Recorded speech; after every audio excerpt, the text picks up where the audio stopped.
मेरा काम बस यही रहा कि नीरज एक चाय ले आओ, नीरज कॉफी ले आओ। मेरी मदर ने बोला कि बेटा ये बेवकूफ़ी के ख्वाब छोड़ दो, नंबर तुम्हारे आते नहीं है, ये बैग उठा के घूम रहे हो, कोतवाली जा रहे हो, फैमिली का नाम खराब कर रहे हो। शादी हो चुकी थी, एक छोटा बच्चा था, मदर थी, पैसे नहीं थे, नौकरी नहीं थी। मेरा मंत्र जो रहा है, जो मैं आप लोगों को बताना चाहता हूं,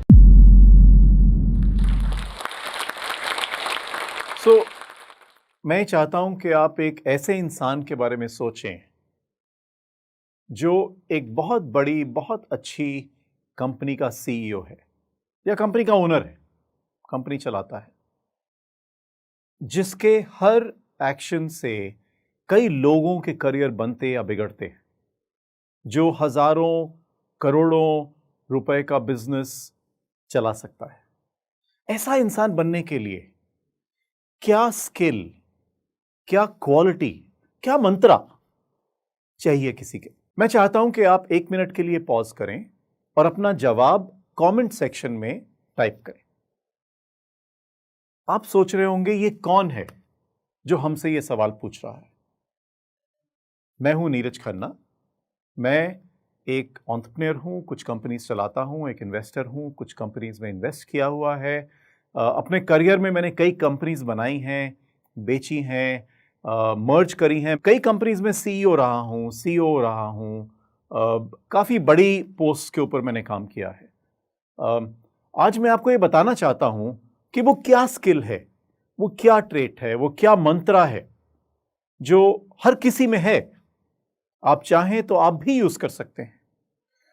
जो मोस्ट कॉमन आंसर मुझे मिलता है इस सवाल का, वो है इंटेलिजेंस। हमको इंटेलिजेंट होना चाहिए। वो है एजुकेशनल क्वालिफिकेशन।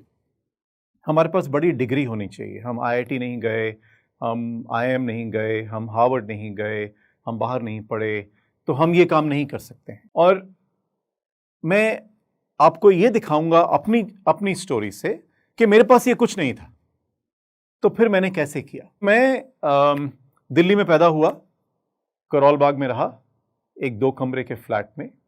मेरे माता पिता दोनों सर्विस क्लास, बहुत ही मिडिल क्लास लोग थे। मेरी मदर स्कूल में टीचर थी। मेरे फादर इंडियन एयरलाइंस में काम करते थे, जो अब एयर इंडिया है। मैं मोस्टली उसी स्कूल में गया जहाँ मेरी मदर टीचर थी, क्योंकि फीस माफ़ थी, तो स्कूलिंग सब फ्री रही। पर स्कूल में बड़े होते हुए मेरे को हमेशा ये लगता था कि मुझे एक बड़ा आदमी बनना है। कैसे बनना है नहीं मालूम था, क्योंकि मैं पढ़ाई में बहुत अच्छा नहीं था। तो मुझे लगता था कि अगर मैं पढ़ाई में अच्छा नहीं हूं तो मैं कैसे करूंगा। और माँ बाप कहते थे अगर तुम पढ़ाई में अच्छे नहीं हो तो बड़े होके खीरे बेचोगे, तो उससे बड़ा टेंशन होता था। तो मेरे फादर इंडियन एयरलाइंस में काम करते थे, अच्छी पोजीशन पे काम करते थे। उनको एक गाड़ी लेने आती थी, उसमें एक ड्राइवर था। उस ड्राइवर को मैं देख के सोचता था कि ये काम तो मैं कर लूंगा। अगर मैं बड़ा होकर ड्राइविंग स्कूल ज्वाइन कर लूंगा तो ड्राइविंग तो सीख लूंगा और मैं भी कहीं ड्राइवर बन जाऊंगा, तो और कुछ नहीं होगा तो खीरे तो नहीं बेचूंगा। और इस सब के बीच में पढ़ाई में अच्छा नहीं था, पर अंग्रेजी में अच्छा था मैं, और मुझे लगता था कि मैं जर्नलिस्ट बन जाऊं। तो मैं टीवी में जो न्यूज रीडर्स होते थे उनको बहुत ध्यान से सुनता था, इंग्लिश के भी हिंदी के भी, कि मैं किसी तरह जर्नलिस्ट बन जाऊं, इसके पीछे क्या होता है। और 9वीं तक आकर, 9th क्लास तक आकर मैंने न्यूज़पेपर्स, मैगजीन्स, टीवी में अप्लाई करना शुरू कर दिया। और 10वीं में मेरे को दिल्ली में एक कंपनी थी, इंडिया टुडे, आज भी चलती है, मैगजीन चलाती है, कनॉट प्लेस में था उनका ऑफिस, एफ ब्लॉक में।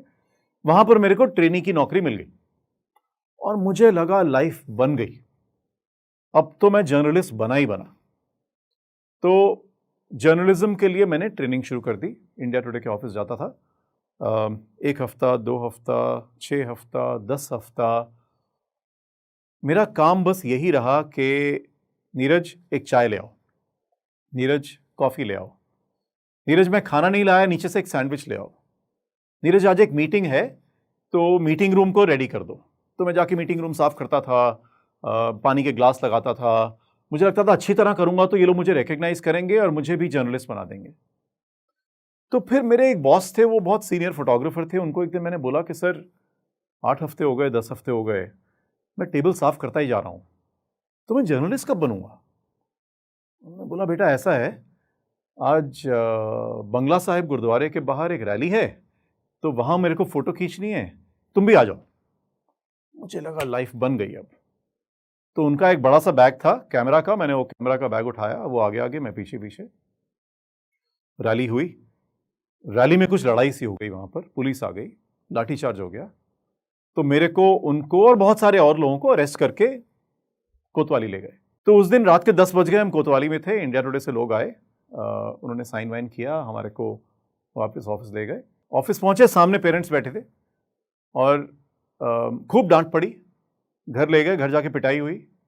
मेरी मदर ने बोला कि बेटा ये बेवकूफ़ी के ख्वाब छोड़ दो, तुमने जर्नलिस्ट वर्नलिस्ट नहीं बनना, बनना है तो बाद में बनना है, अभी पढ़ाई पे फोकस करो, नंबर तुम्हारे आते नहीं है, ये बैग उठा के घूम रहे हो, कोतवाली जा रहे हो, फैमिली का नाम खराब कर रहे हो। अब पढ़ाई मेरे से होती नहीं थी, पर फिर भी घर में मार पड़ती है तो आप करते हो। तो खैर इंडिया टुडे चलता रहा, साथ में मैं पढ़ाई करता रहा। उसके बाद जेल वेल नहीं हुई, 12वीं तक लाइफ चल गई। अब 12वीं में मुझे ये समझ में आ गया कि जर्नलिज्म जो है, गर्मी धूप पसीना, मार भी पड़ेगी, पुलिस भी पकड़ेगी, वो ज़माने अलग थे, आजकल वाले फैंसी जर्नलिस्ट नहीं थे। तो उसी टाइम पर हमारे स्कूल के कुछ बच्चों ने होटल मैनेजमेंट का फॉर्म भरा। उन्होंने बोला ये बड़ी बढ़िया चीज़ है, ये कर लो, इसके बाद तुम ये जो बड़े बड़े 5 स्टार होटल हैं इसमें मैनेजर बन जाओगे। तो मुझे लगा ये तो बढ़िया चीज़ है, मैं भी कर देता हूँ। तो मैंने जर्नलिज्म छोड़ के और होटल मैनेजमेंट शुरू किया। उसके बाद ताज में नौकरी मिली, और जब मैं होटल मैनेजमेंट कर रहा था उस टाइम समझ में आया कि कोर्स करना तो आसान है, नौकरी नहीं मिलेगी आसानी से। तो जब ताज में नौकरी मिली तो लगा बॉस लाइफ बन गई। तो ताज ज्वाइन किया, और ज्वाइन करने के थोड़े ही देर बाद मेरे फादर की डेथ हो गई। मेरे फादर मेरे बहुत ही क्लोज थे। हम एक मिडिल क्लास फैमिली से आए थे, मदर और फादर दोनों कमाते थे। मेरे फादर की जब डेथ हुई तो एक बहुत ही बड़ा धक्का था मेरे लिए। मुझे लगा कि जिंदगी खत्म हो गई। एक जो मेरे पीछे मेरे फादर खड़े थे वो अब नहीं है। एक बहुत ही अकेलापन सा महसूस हुआ। पर दूसरी तरह से मेरे को लगा कि अब इससे बड़ा क्या हो सकता है, तो डर निकल गया, मैं बिल्कुल फियरलेस हो गया। मुझे लगा कि अब इससे बड़ा कुछ गलत नहीं हो सकता मेरी जिंदगी में। तो ताज में मैं उस टाइम चलता जा रहा था और नौकरी कर रहा था, अंदर से लग रहा था मैं कैसे बड़ा आदमी बनूंगा। तो मैंने बोला चलो कंपनी खोलते हैं। तो मैंने और मेरे एक मित्र ने जो मेरे साथ कॉलेज में थे, हमने साथ में कंपनी शुरू करी, ट्रैवल एंड टूरिज्म की कंपनी। बिकॉज हमें लगा हम तो होटल में, हमें सब मालूम है। पर बहुत ही बड़ी बेवकूफ़ी की बात थी। हम लोग 22 साल के थे, हमें नहीं मालूम था कंपनी कैसे चलाते हैं, हमें नहीं मालूम था पैसा कैसे मैनेज करते हैं, हमारे पीछे कोई बड़ा इन्वेस्टर नहीं था, घर में पैसे नहीं थे, हमें नहीं मालूम था क्लाइंट कैसे लाते हैं। तो जैसा कि आप लोग समझ सकते हैं, लॉस हुए, कई बार प्रॉफिट हुआ, कई बार लॉस हुआ, ओवरऑल जबरदस्त लॉस हुआ, कंपनी बंद करनी पड़ गई। लेकिन वो एक्सपीरियंस जिंदगी में रहा मेरे साथ। जब शुरू की थी तो लगा था लाइफ बन गई, जब लॉसेस हुए तो थप्पड़ पड़ा, बंद करी, वापस नौकरी में आ गए, दोबारा से नौकरियां ढूंढी और नौकरियां शुरू कर दी। उसी टाइम पर इंडिया में एविएशन इंडस्ट्री आ रही थी। तो पहले सिर्फ इंडियन एयरलाइंस, एयर इंडिया थी, फिर प्राइवेटाइज हुआ, तो बहुत सारी प्राइवेट एयरलाइंस आई, Damania, east west, Modi Luft, jet air, बहुत सारी कंपनीज आई। तो मोदी लुफ्ट में मेरे को नौकरी मिल गई। इंडिया का कस्टमर सर्विस हेड बना दिया उन्होंने, इंडिया का कस्टमर सर्विस हेड। और मैं बहुत यंग था, मुझे क्या लगा, दोबारा लगा लाइफ बन गई। और इंडिया का कस्टमर सर्विस हेड, इतने सारे लोग मेरे को रिपोर्ट कर रहे हैं, फ्री एयर ट्रैवल, बहुत मजा आया। लेकिन थोड़ा आगे जाइए थप्पड़ पड़ता है। थोड़ा आगे गया, जॉइंट वेंचर था मिस्टर मोदी के ग्रुप और लुफ्थांसा के बीच में जॉइंट वेंचर टूट गया। कुछ 3-4 महीने हाफ सैलरी मिली, उसके 3-4 महीने बाद तक सैलरी नहीं मिली, उसके बाद नौकरी नहीं थी, तो हम सब ने नौकरी ढूंढनी शुरू कर दी। शादी हो चुकी थी, एक छोटा बच्चा था, मदर थी, पैसे नहीं थे, नौकरी नहीं थी। तो आप देख सकते हैं कई बार एक एक्सट्रीम लो आया, बहुत ही बुरा टाइम आया, लेकिन फिर ऊपर आया। उसके बाद मैंने 1-2 कंपनीज में काम किया, इंडियन कंपनीज थी, और मेरे को बड़ा ब्रेक मिला एक अमेरिकन कंपनीज। तो जी कैपिटल ने मेरे को जॉब ऑफर करी, मैं बहुत एक्साइटेड हो गया, मुझे लगा लाइफ बन गई। जी कैपिटल इंडिया में आउटसोर्सिंग करना चाहता था, तो उन्होंने बोला भाई तुम कस्टमर सर्विस चलाते हो, कॉल सेंटर्स चलाए हैं, तो इंडिया में यूएस और यूके के लिए हमको कॉल सेंटर्स चलाने हैं, चला लोगे? मैं बोला हाँ जी चला लेंगे, बिल्कुल चला लेंगे। कुछ हवा नहीं थी कैसे चलाएंगे, लेकिन नौकरी चाहिए थी, ले ली, अमेरिकन कंपनी में घुस गए। लोग हायर किए और शुरू किया उनका ट्रेनिंग। लोगों को हमको रात को काम कराना था, तो मालूम नहीं था कैसे कराना है, लेकिन 100 लोगों को हमने रात में शिफ्ट में डाल दिया। और करीब 11 बजे सिक्योरिटी गार्ड ने आकर बोला कि बाहर में कुछ 200 लोग खड़े हैं, बोल रहे हैं हमारे बच्चे अंदर काम कर रहे हैं, क्या कर रहे हैं, तो बाहर बहुत हंगामा हो रहा है। तो मैं बाहर गया, उन लोगों से पूछा मैंने कि भाई क्या प्रॉब्लम है, तो उन्होंने बोला हमारे बच्चे अंदर नौकरी पे आए हुए हैं और आधी रात को आप क्या करा रहे हैं उनसे।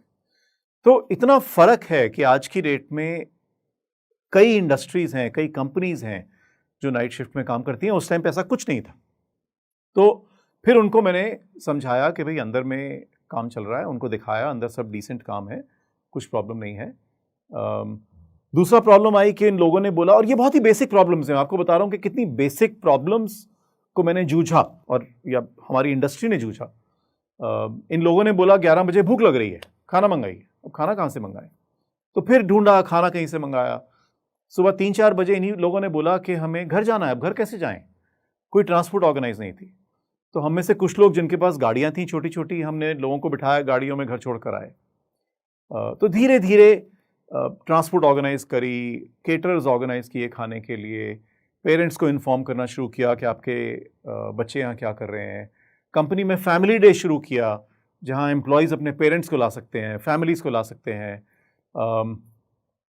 और लोगों को ये कन्विंस करना मुश्किल होता था कि आप ऐसी कंपनी में आकर काम कीजिए। लेकिन मुझे ये समझ में आ गया था कि मैं एक इंडस्ट्री बना रहा हूं, तो मैं अपने बॉसेस को, अपनी टीम को, सबको ये समझाता था कि हम एक इंडस्ट्री बना रहे हैं, डोंट गिव अप। ये बहुत ही मुश्किल जर्नी है, पर अगर आप इसमें टिके रहोगे तो आप बहुत अच्छा करोगे, अपने करियर में ऊपर तक जाओगे। लेकिन मुश्किल था वो। जी में मेरे को मौका मिला यूएस जाने का, और काफ़ी देर यूएस में रहा मैं। अमेरिका से वापस आया, इंडिया में जब हमारे को गवर्नमेंट से अप्रूवल्स चाहिए होते थे, तो गवर्नमेंट कहती थी कि हमें तो लगता है कि आप एक बड़ा सा एसटीडी बूथ खोल रहे हैं, आप इतना सारा टेलीकॉम लिंक्स, इंटरनेशनल टेलीकॉम क्यों अपने ऑफिस में चाहते हैं, आप एसटीडी बूथ खोलेंगे।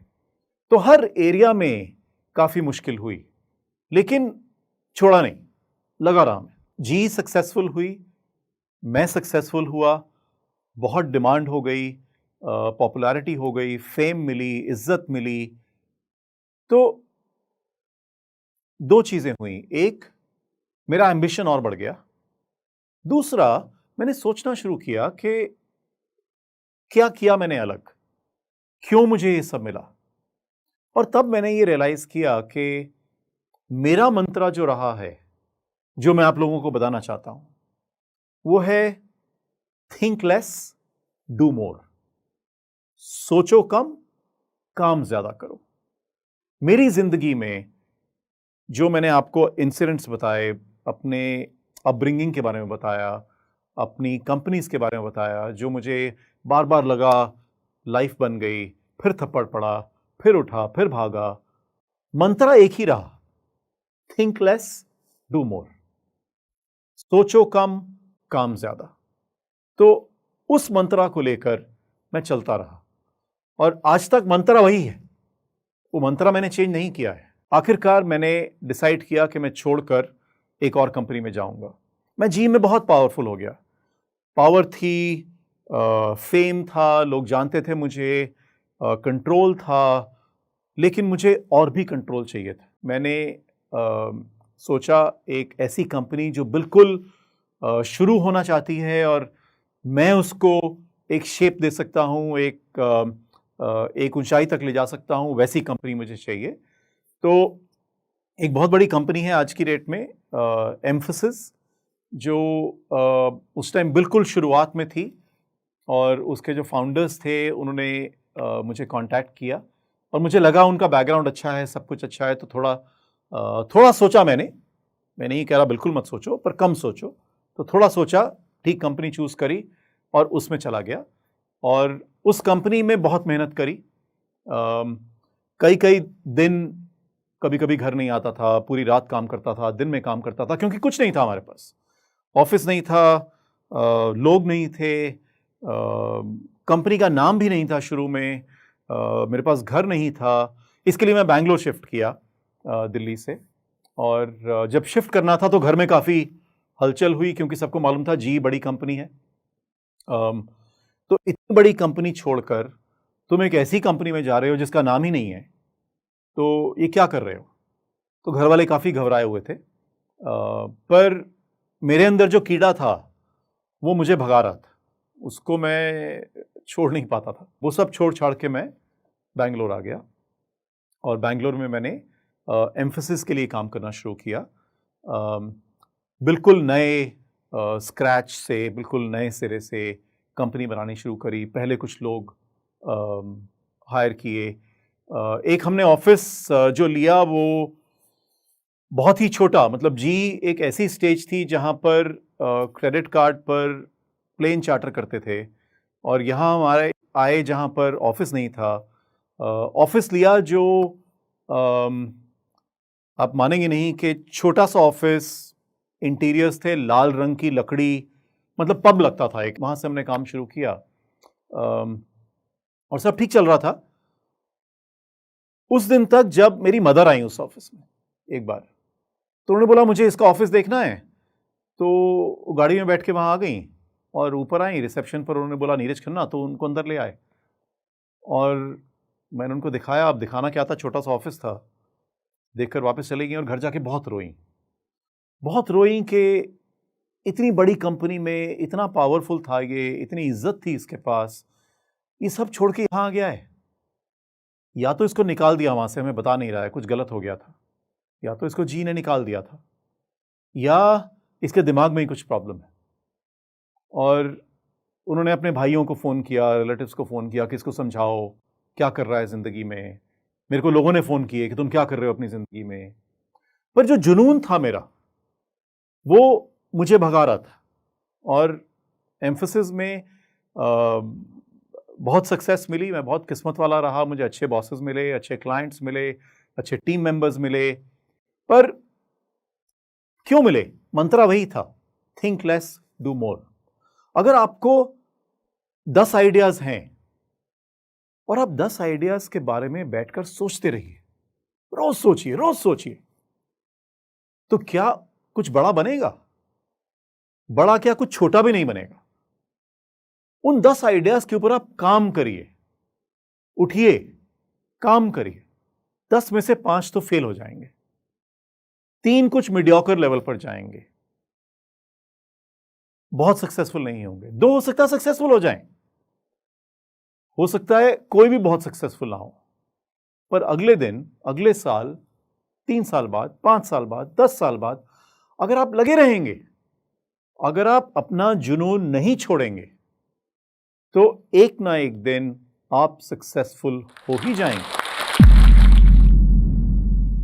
अगर आप भी इस वीडियो के एंड तक आ गए हैं तो मेरी तरह आप भी इंस्पायर जरूर हुए होंगे। दोस्तों, आपको पता है हम सब बड़े सपने देखते हैं, लेकिन हम में से कुछ ही लोग हैं जो अपने सपने को पूरा कर पाते हैं। और आपने कभी नोटिस किया है, जो भी लोग अपने गोल को अचीव कर पाते हैं उनमें एक कॉमन स्किल होती है, वो क्या है? अच्छी कम्युनिकेशन स्किल्स और इंग्लिश बोलने की स्किल। और अब हम भी इस स्किल को मास्टर कर सकते हैं जोश स्किल्स ऐप के साथ। यहाँ पे हमें daily vocabulary, grammar, reading, writing practice के साथ साथ अपने ही जैसे लाखों स्टूडेंट के साथ इंग्लिश में बात करने का भी मौका मिलता है। इससे हम अपनी इंग्लिश की फ्लुएंसी जो है वो इम्प्रूव कर सकते हैं। तो चलिए आज ही अपने सपने की ओर पहला कदम लेते हैं भारत के number 1 spoken English learning app जोश स्किल्स के साथ। इस वीडियो के बारे में अपनी राय नीचे कमेंट सेक्शन में हमें बताएं और अपने दोस्तों के साथ ये वीडियो शेयर करना ना भूलें।